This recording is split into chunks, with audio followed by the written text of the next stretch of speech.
Hello बच्चों, स्वागत है आपका अपने चैनल डिफेंस ट्यूटर में।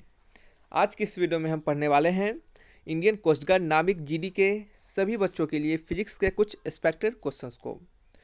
बच्चे, यह आपके एक्सपेक्टेड क्वेश्चंस का लेक्चर 2 है और आज का हमारा topic Newton's laws of motion होगा। यह आपके न्यूटन्स लॉज ऑफ मोशंस का लेक्चर 2 है। इससे पहले हम एक और लेक्चर दिए हैं और क्या है, वो भी एक बेसिक लेक्चर था जैसा कि आपको हमने बताया था। और ये भी क्या है आपका बच्चे, बेसिक लेक्चर है। ठीक है, इसमें हम कुछ बेसिक क्वेश्चंस को पढ़ेंगे ताकि उन क्वेश्चंस से आपके कंसेप्ट क्लियर हो सके। बच्चे याद रखिए कि ये आपके फिजिक्स के एक्सपेक्टेड क्वेश्चंस स्टेज 1 के सेक्शन 2 में पूछे जाते हैं। और बच्चे हम आपको बता दें कि जितने भी क्वेश्चंस हम यहाँ पे करवाते हैं आपको, उससे हमारा यही कोशिश रहता है कि आपको क्वेश्चंस के साथ साथ कंसेप्ट को सिखाया जाए। कि आपको अगर हम कंसेप्ट सिखा देते हैं कि जो भी कंसेप्ट आपके सिलेबस में है, जो भी कंसेप्ट आपको पढ़ने हैं, और उनको हम सिखा देते हैं आपको, तो आप क्या करेंगे, आपके एग्जामिनेशन में अगर उससे रिलेटेड कुछ भी क्वेश्चंस बने तो आप उसको आसानी से बना सके। ठीक है बच्चे, आपको कोई भी क्वेश्चन से आप हमेशा उसके जड़ को पकड़िए, उसके क्वेश्चंस के कंसेप्ट को पकड़िए, ताकि एग्जामिनेशन में क्या करे वो आपको उसके कंसेप्ट आपके हेल्प कर सके आपको। ठीक है, तो चलिए बच्चे वीडियो को स्टार्ट करते हैं। और आपसे एक बातें पूछनी थी हमें कि बच्चे, आप अगर वीडियो देख रहे हैं तो आप बताइएगा कि आपको वीडियो कैसा लग रहा है। जो भी कंसेप्ट आपको सिखा रहे हैं, समझा रहे हैं, वो आपको समझ में आ रहा है या फिर नहीं आ रहा है, कैसा लग रहा है। आप जो भी अपना ओपिनियन हमें जरूर दीजिएगा। ठीक है, कमेंट बॉक्स में लिखकर आपका हर एक बच्चे अपना अपना ओपिनियन जरूर दीजिएगा। तो चलिए बच्चे वीडियो को स्टार्ट करते हैं। और आपसे रिक्वेस्ट है कि जो भी हमारे नए बच्चे हैं और पुराने बच्चे भी हैं, वो अगर वीडियो को अभी तक लाइक नहीं किए हैं तो प्लीज़ वीडियो को लाइक कर ले और चैनल को भी सब्सक्राइब कर ले। तो चलिए फर्स्ट क्वेश्चन की ओर बढ़ते हैं। हिंदी इंग्लिश दोनों में क्वेश्चंस दे रहे हैं ताकि किसी भी बच्चे को प्रॉब्लम ना हो। पहला क्वेश्चन है कि एक लकड़ी का जो गट्ठा है वो एक सरफेस पे रखा गया हुआ है और would is placed on the surface. क्या किया जा रहा है, एक लकड़ी के क्या कर से ब्लॉक को किसी सरफेस पे रखा गया है। तो मान लेते हैं हमारा सरफेस ये होगा और ये हमारा लकड़ी का गट्ठा होगा। क्या होगा, ये आपका सरफेस होगा और ये क्या होगा, आपका वुड होगा। ठीक है, वुड का ब्लॉक होगा। ठीक, तो क्या हो जाएगा बच्चे, ये वुड का ब्लॉक होगा। A force is applied parallel to the surface to move the block. एक फोर्स लग रहा है कहाँ पे, just parallel to the surface, यानी ये सरफेस है, इसके पैरेलल एक फोर्स लग रहा है ताकि ये ब्लॉक मूव कर सके और जस्ट टू मूव भी कर सके। दोनों कंडीशन के लिए बता रहे हैं आपको, ब्लॉक मूव कर सके या फिर जस्ट टू मूव यानी मूव करने वाला हो। तो आपको बताना है कि द फ्रिक्शन फोर्स डेवलप, जो फ्रिक्शन फोर्स आपका डेवलप होगा वो किस साइड होगा। हिंदी में थोड़ा पढ़े इस क्वेश्चन को। तो लकड़ी का एक ब्लॉक एक सतह पर रखा गया है। लकड़ी का एक ब्लॉक है जो कि एक सतह पे सरफेस पे रखा गया है। तो आपको बताना है कि शरीर को स्थानांतरित करने के लिए सतह के समांतर एक बल लगाया जा रहा है। यानी उस ब्लॉक को मूव करने के लिए क्या किया जाता है, उसके सतह यानी सरफेस के क्या पैरेलल यानी देखिए पैरेलल है, तो पैरेलल क्या किया है, एक बल लगाया जा रहा है यानी एक फोर्स लगाया जा रहा है। तो आपको बताना है कि घर्षण बल जो उत्पन्न होगा वो किस साइड उत्पन्न होगा। तो बच्चे हमेशा याद रखिए, देखिए सबसे पहले तो घर्षण बल को थोड़ा सा समझ लेते हैं, ये कंसेप्ट आपको बहुत काम आएगा। देखिए फ्रिक्शनल फोर्स जो होता है इसे हम स्मॉल एफ से डिनोट करते हैं और इसे ही घर्षण बल भी कहते हैं। और ये आपका इक्वल होता है म्यू इंटू एन के, जहाँ एन क्या होता है बच्चे, नॉर्मल रिएक्शन होता है टू द सरफेस पे, और म्यू होता है बच्चे आपका कोफिशिएंट ऑफ फ्रिक्शन। क्या होता है, कोफिशिएंट ऑफ फ्रिक्शन, और एन होता है नॉर्मल रिएक्शन। ठीक है, नॉर्मल रिएक्शन। तो देखिए, और नॉर्मल फोर्स भी कह सकते हैं आप। तो देखिए यहाँ पे आपको याद रखना है कि फ्रिक्शन फोर्स जो होता है बच्चे, वो जस्ट अपोजिट टू दी क्या लगता है, just opposite to the force. यानी जिस तरफ से आपका फोर्स लग रहा है या फिर कहें जिस तरफ से आपका मोशन हो रहा है बॉडी, या फिर आपके बॉडी मोशन में होने वाला है, बॉडी मोशन हो रहा है या फिर रिलेटिव मोशन है यानी मोशन होने वाला है, उस मोशन के जस्ट अपोजिट आपका फ्रिक्शन फोर्स एक्ट करेगा। तो इसके अनुसार आंसर हमारा होगा opposite to the direction of applied force, हमारे लगाए गए फोर्स के जस्ट अपोजिट, हमारे लगाए गए बल के जस्ट विपरीत। ठीक है, तो हमेशा याद रखिए मोशन के और रिलेटिव मोशन के और फोर्स, इन सभी के क्या लगेगा, जस्ट आपके अपोजिट लगता है फ्रिक्शन फोर्स। नेक्स्ट क्वेश्चन है, शायद कंसेप्ट आपको समझ में आया होगा अच्छे से। नेक्स्ट क्वेश्चन है आपका, the mass of body is 2 kg, its weight is. बहुत सिंपल क्वेश्चन है ये, एकदम आपको थोड़ा सा सिखाने के लिए दिया गया था कंसेप्ट कि आपको बता दें कि वेट निकालने के जब भी कहा जाए तो आप weight equal to m into g लिखते हैं। ठीक है, मास का वैल्यू दे रहा है 2 और जी का वैल्यू होता है 9.8 मीटर पर सेकेंड स्क्वायर, और ये आपका 2 kg में है। ठीक है, तो 2 kg में है और ये क्या है, मीटर पर सेकेंड स्क्वायर। ये सभी क्या है आपके एसआई यूनिट है, क्या है एसआई यूनिट है। तो ये हो गया 9.8 इंटू 2 यानी कितना हो गया बच्चे, 19.6 kg मीटर पर second square.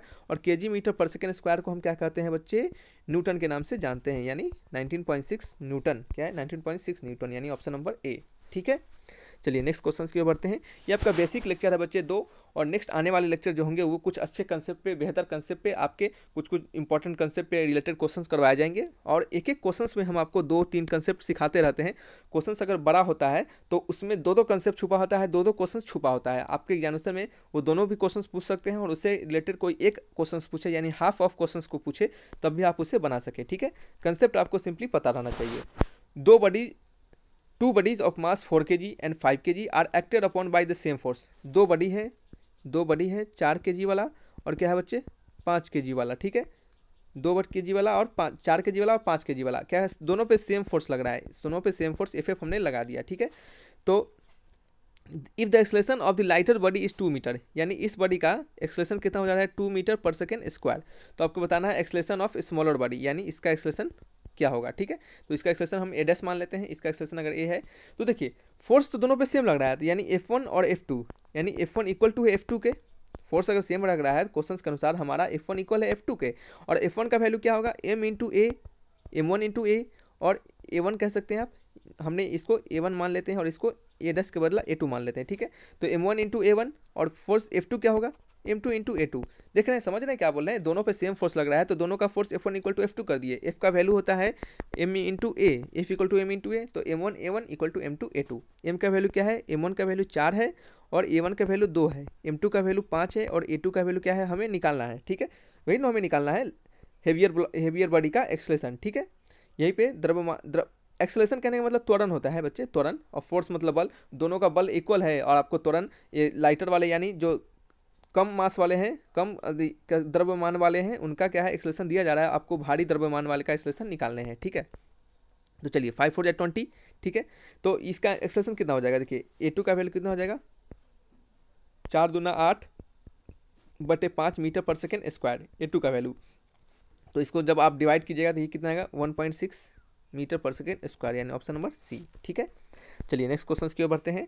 A particle of mass m is given an impulse such that their velocity of particle changes from v1 to v2, the impulse is equal to, यानी द्रव्यमान m के एक कण को एक आवेग दिया जाता है, जैसे कि कण वेग v1 से v2 में बदल जाता है तो आवेग बराबर होगा। यानी कहने का मतलब आपका इम्पल्स जो होगा वो किसके बराबर होगा, अगर किसी बॉडी को, अगर किसी m मास को क्या करते हैं हम इम्पल्स देते हैं और वो अपने वेलोसिटी को v1 से v2 में चेंज कर लेता है।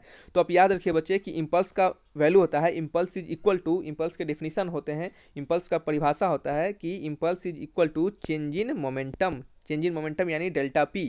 ठीक है, और चेंज इन मोमेंटम यानी m into V2 minus m into V1, और m है और V2 क्या है V2 माइनस V1, और यहाँ पे भी आपके पहले का वेलोसिटी V1 है, बाद का वेलोसिटी V2 है। तो m तो यहाँ पे दिया गया है मास के लिए, तो m इंटू V2 बाद का वेलोसिटी माइनस V1 पहले का वेलोसिटी। ठीक है, तो m into V2 minus V1, m into V2 minus V1, यानी ऑप्शन नंबर बी। ठीक है, चलिए नेक्स्ट क्वेश्चन की ओर बढ़ते हैं। What is the force acting on the particle if the motion of particle is given as y equal to ut plus half of gt square? यदि कण की गति दी गई हो, है इतना दिया हो आपको कण का गति, कोई पार्टिकल का गति, और तो आपको बताना है कि उसके द्वारा लगाया गया बल जो होगा वो कितना होगा। ठीक है, बहुत सिंपल सा क्वेश्चन है। ऐसे क्वेश्चंस हमने आपको काइनेमेटिक्स में भी बताया था कि याद रखिए बच्चे, जब भी आपके जो डिस्प्लेसमेंट होंगे या फिर कुछ भी होंगे, आपके डिस्टेंस होंगे, अगर आपके टाइम पे डिपेंड कर रहे हो तो वहाँ पे हम क्या करते हैं, कांस्टेंट एक्सलेशन वाले फार्मूला को नहीं यूज करते हैं। कांस्टेंट एक्सलेशन वाले फार्मूला यानी v equal to U plus A T, V square equal to U square plus 2as, और s equal to U T plus half of A T square. और याद रखिए बच्चे, ये जो फार्मूला होते हैं ये ए इक्वल टू कॉन्स्टेंट यानी कॉन्स्टेंट एक्सलेशन के लिए यूज किए जाते हैं। और हमेशा की तरह आपको इससे रिलेटेड क्वेश्चंस पूछे जा सकते हैं कि ये सभी फार्मूला होते हैं जो न्यूटन्स में, काइनेमेटिक्स में, वो सभी आपके किसके लिए होते हैं डिफिनीशन, तो ये कॉन्स्टेंट एक्सलेशन के लिए डिफाइन होते हैं, और इन सभी को आप वेरिएबल एक्सलेशन में डिफाइन नहीं कर सकते हैं। तो यहाँ पे क्या है, आपका जो डिस्प्लेसमेंट है वो समय के साथ क्या हो रहा है, चेंज हो रहा है, तो यहाँ पे ये फार्मूला को आप नहीं यूज कर सकते। ठीक है, तो इसके लिए हम क्या यूज करेंगे उसको आपको थोड़ा सा समझा दे आपको। तो देखिए आपको पता है कि v इक्वल टू होता है dy बाई डी टी, यानी वेलोसिटी इक्वल टू होता है change in displacement upon change in time. ठीक है, तो चेंज इन डिस्प्लेसमेंट निकाल लेते हैं, ये क्या हो जाएगा, u हो जाएगा प्लस हाफ ऑफ, और ये डिफ्रेंशिएट कर रहे हैं t के रिस्पेक्ट में, ये g इंटू 2t, 2 से 2 कटेगा, u प्लस क्या हो गया, u प्लस जी टी, क्या हो गया u प्लस जी टी। और आपको बता दें कि a इक्वल टू होता है dv बाई डी टी, यानी एक्सलेशन इक्वल टू होता है change in velocity upon unit time, change in velocity upon per unit time, और एक्सेलरेशन को हम क्या डिफाइन करते हैं, rate of change of velocity. Acceleration को, त्वरण को हम क्या परिभाषित करते हैं, rate of change of velocity, यानी वेलोसिटी का समय के साथ बदलना, समय के साथ चेंज होना। तो D V by D T, यानी यू क्या वैल्यू क्या हो गया, कॉन्स्टेंट है, क्या होगा ये तो आपका यहाँ पे जीरो कर देगा, जीरो प्लस जी का जी रहेगा, टी का आपका 1 हो जाएगा, ठीक है, जी इंटू 1, तो ये क्या हो गया आपका जी हो गया। तो आपको फोर्स निकालना है, एम का पार्टिकल का मास है, क्या है, एम पार्टिकल का मास है, तो एम इंटू क्या हो गया आपका फोर्स ए, तो एम इंटू ए का वैल्यू क्या आ रहा है, जी आ रहा है, तो F equal to M G, क्या हो गया बच्चे, F equal to M G, ठीक है, क्या हो गया, F equal to M G. तो चलिए बच्चे, ये कुछ 5 क्वेश्चन थे आपके बेसिक, आप अपना स्कोर हमें बताइएगा। जिन भी बच्चों से क्वेश्चंस नहीं बन पा रहा है कोई दिक्कत नहीं, कंसेप्ट सीखिए और जानिए और एग्जाम में इसको अप्लाई कीजिए, ठीक है बच्चे। तो चलिए बच्चे, वीडियो को यहीं तक रखते हैं। अगर आपको अच्छा लगा होगा तो वीडियो को लाइक कीजिएगा, चैनल को जरूर सब्सक्राइब कीजिएगा। Thanks for watching my video, तब तक के लिए बाय बाय।